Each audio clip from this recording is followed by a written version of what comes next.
Bonjour.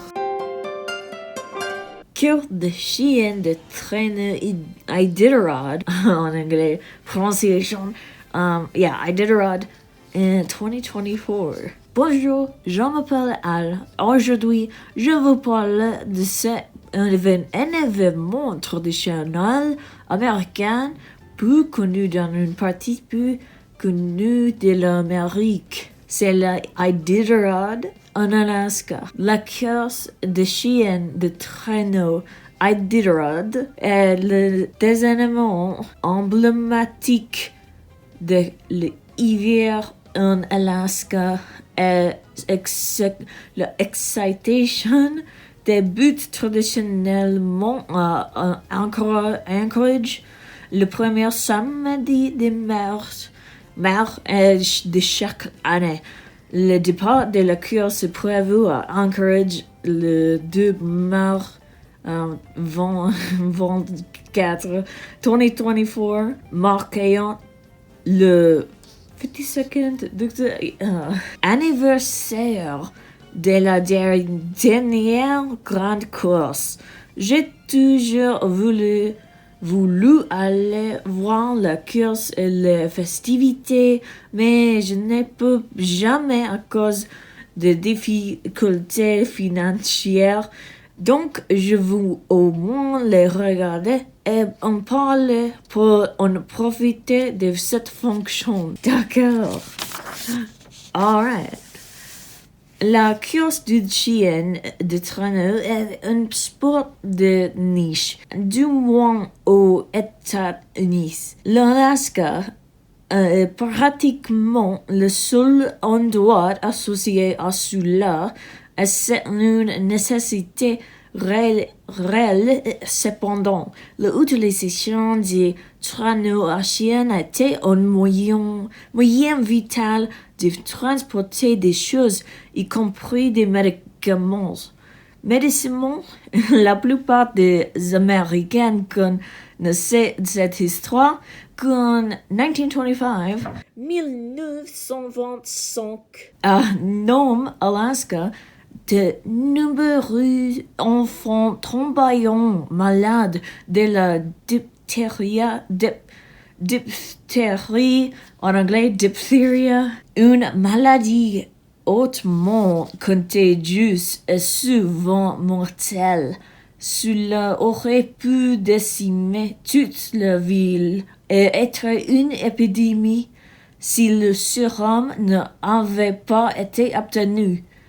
Mais obtenir le sérum jusqu'à Nome signifia voyager à travers de certains de mille snows à travers une immense nature sauvage et des conditions brutales. Mais un relais de meneurs de chiens de traîneaux a rendu sous le possible et a finalement sauvé la ville.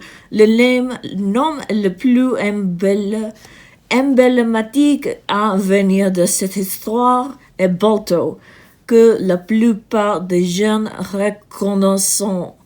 Bien que Bientôt faisait partie de leur équipe, le vrai héros chien était un nommé Togo, qui reçoit vraiment le crédit. Mais ne vous inquiétez pas, en Alaska, ils reconnaîtront Togo comme l'incroyable sauveur. Ladies and gentlemen, please buckle up, because we have reached our destination. Let's keep things peaceful until everyone is off the plane. We now have had combat training, so none of you had better try anything.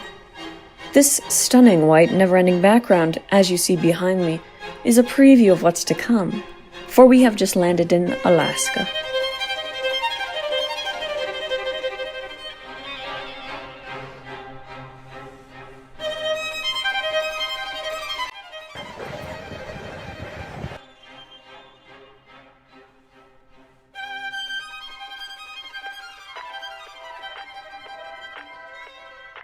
January means experiencing Alaska in the wintertime.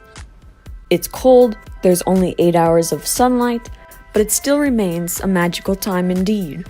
Lodging's cheaper, of course, there's more accommodations, but the real highlight is how exciting the state is with festivals and sporting events during that time. One of which being dog sledding, which is all of the hype leads up to the Iditarod Trail Sled Dog Race. It's an annual long-distance sled dog race early in March from Anchorage to Nome, entirely within the U.S. state of Alaska. Personal story here for a second. I vividly remember, kind of, in second grade, I don't know why, but we followed the Iditarod. I grew up in Indiana. This is Midwest corn country, and we're looking at, I think every student had like a guy, like we knew the sledders, and we knew their teams and stuff, and we had like a board to put whose guy was in the lead or whatever, like looking at updates in the news.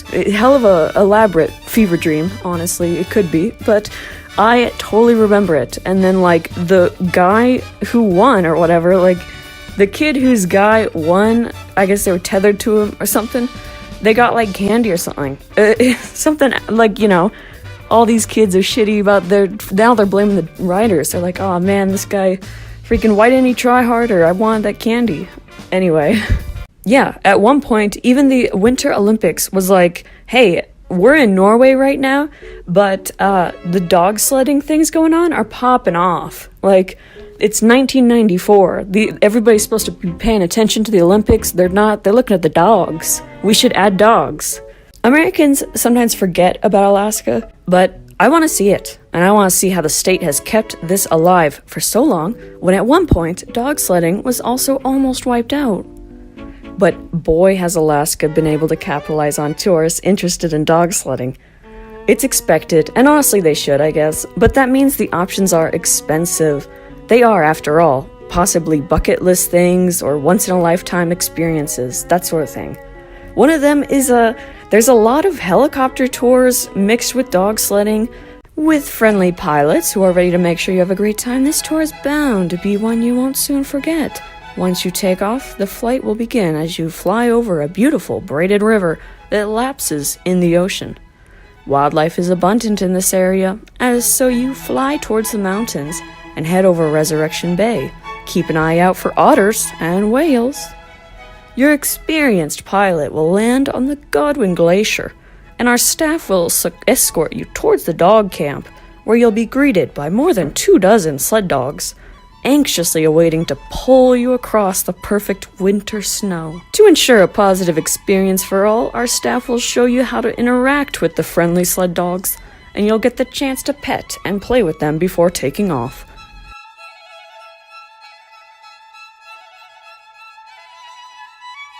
Ready for the dog sled ride? With our unique double-driver dog sled, you'll have the option to sit and relax, or to stand and help mush the team, under the supervision of the guide. Upon return from your journey, we'll have you meet the camp puppies for a photo opportunity. And each one has a very different personality. Like this one right here is kind of the quiet one. This one's the rambunctious one. Yeah. And they'll each have a certain spot on a team at some point, but after they're at least 6 months old. That is correct, yeah. And that kind of emerges over time, where to best put them. And a lot of people don't realize sometimes dogs are either right or left-handed too. So are they really? Yeah, so even which side of the line you put them on makes a difference. Are the most rambunctious ones the ones that usually lead? No, not necessarily. Walk through, because it's an educational... After flying goodbye to the team, it is time for the scenic flight back to Seward. At our office in Seward, we'll have complimentary coffee, hot chocolate, and tea, eagerly waiting to hear about your experience. Please tell us. So that's that. I mean, that's as expected. If you want a more hands-on experience and maybe learn a thing or two about dog sledding, Pause for Adventure has a mushing school kind of thing at $3.25 a person. There's so many. And like Alaskan Husky Adventures, they offer the usual as well, but you can also get the proposal special, so you can propose Alaska style, as they say. And around Christmas, you can purchase the Christmas special, which lets you cut your own Christmas tree for an extra $100. I'm not trying to bash all of it or anything, it just feels so commercialized. I want to go back to the roots, back when indigenous people relied on the use of sled dogs, when it was life-saving. I want to see Balto. But Balto isn't even in Alaska, he's in Cleveland, Ohio.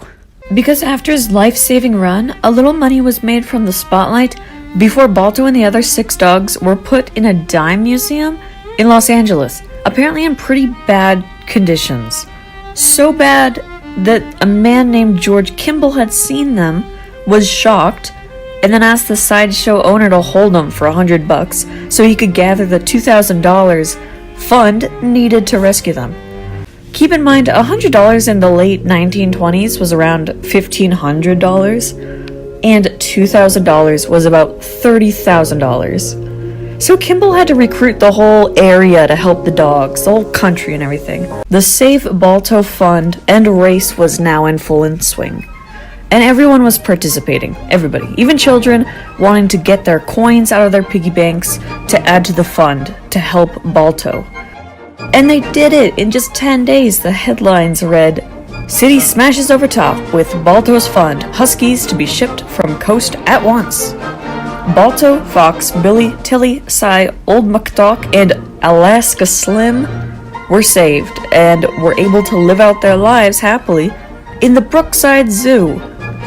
And so Balto belongs to Cleveland now, but Alaska doesn't care. Balto can stay in Cleveland because the real celebrity hero dog that gets the pride and fondness of Alaskans and those who know of him is a dog named Togo. Never heard of him? Well, luckily, Disney released a film about him in 2019. He's undersized. He's trouble. Well, good afternoon. He's untrainable. Stop that! Ah! What does he bring to the breed? The heart of a survivor. He outran every single one of them. He's not a sled dog. He's a lead dog. What we have in our children is an epidemic. The death sentence. They found a cure. Round trip is 600 miles. You see that storm on the horizon? Only one man and one dog can make that run. He's 12 years old. He's too old. He'll never make that distance. Got one more in you, pup.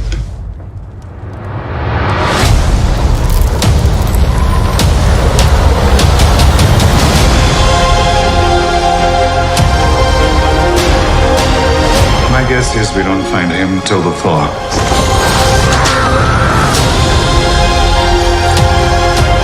All right, Togo. Time for us to find out who we are. I always thought he lived for the sled. When all along, what he lived for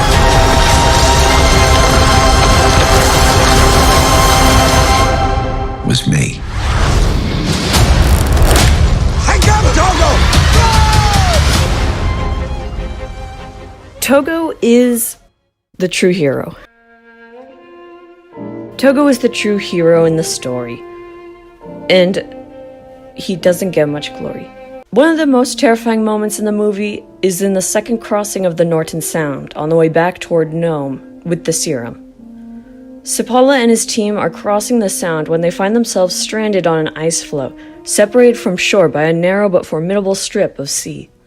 Sepala tosses Togo ashore, and the dog somehow manages to tow the floe close enough to the coast to enable the rest of the team to follow. This is very close to what Sepala told the Boston Sunday Post what really happened, and while the suspense in the movie is more than adequate, Sepala described even more danger. In Sepala's account, as summarized in The Cruelest Miles, the tow rope connecting Togo and the rest of the team on the floe snapped, and the end of the rope fell into the water. Togo jumped into the water, clambered back out, wrapped the rope around his body, and pulled. Yeah, the story of Togo is the story of a sickly, unwanted puppy becoming one of the greatest lead dogs and a true hero, and whose story is not known.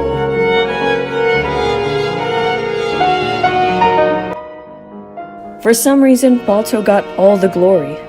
According to the cruelest Miles, Seppala wrote, "I hope I shall never be the man to take away credit from any dog or driver who participated in that run. We all did our best. But when the country was roused to enthusiasm over the Serum Run driver, I resented the statue of Balto, for if any dog deserved special mention, it was Togo. So Alaska has Togo. Go see him in his glass box prison at the Iditarod Trail Headquarters Museum in Wasilla, Alaska.